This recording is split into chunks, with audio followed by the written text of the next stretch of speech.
Salam əlvatın xeyir olsun.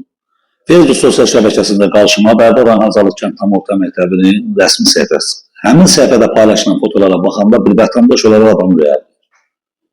Oradakı müəllimlər, şagirdlər hansı acınacaqlı bir vəziyyətdə dərslər keçir, fotoları paylaşanda sizlər də görəcəksiniz. Demək, taxta döşəmələr təmiz dağılıb, qırılıb, sınıb.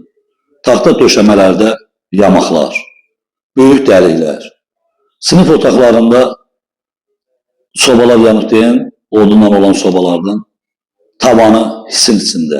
Elə sinif otağı var ki, yağışlanıb, tavanı təhlükəli bir vəziyyətdə. Görəsən bunu Qarabağ Regional İdarə görür. Ya bu məktəblə bağlı, bu kənd məktəbləri ilə bağlı, bərbad vəziyyətdə olan məktəblərlə bağlı hansı tədbirləri görür? Əgər sizin vaxtınız yoxdursa, həmin məktəblərə gedə bilmirsinizsə, onlar öz rəsmi səhifələrində şəkillər paylaşırlar. Həmin fotolardan görə bilərsiniz oradakı acınacaqlı vəziyyəti. Bərdədə bir neçə məktəb var, elə kənd məktəbləri ki, çox acınacaqlı bir vəziyyətdədir. Ondan əlavə bugün aldığım məlumata görə şəhərin mərkəzində olan bir saylı bağça da təhlükəli bir vəziyyətdədir. Döşəməsi deyil, təmiz sökür. Pis gündə bir kənd bağçası da var elə. Bərbad bir vəziyyətdə, təhlükəli bir vəziyyətdə.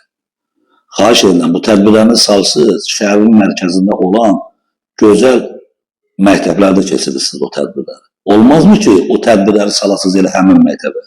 Yoxsa oradakı bərbad vəziyyəti paylaşa bilməyəsiniz, həmin çəkilən fotoları oradakı. Həmin məktəblərə o tədbirləri salsanız, oradakı vəziyyəti də siz görərsiniz, kənd məktəblərində olan vəziyyəti. Hələ mən görməmişəm ki, o acınacaqlı vəziyyətdə olan kənd məktəblərində hansısa bir regional idarənin bir əməkdaşı bir tədbirdə iştirak eləsin, o fotoları paylaşılsın. Görməmişəm mən onu. Xahiş edirəm, diqqət yetirəsiniz, nəzarətə götürəsiniz, hansısa bir tədbirlər görəsiniz. Uşaqlar bizim gələcəyimizdir. Sağ olun, təşəkkür edirəm.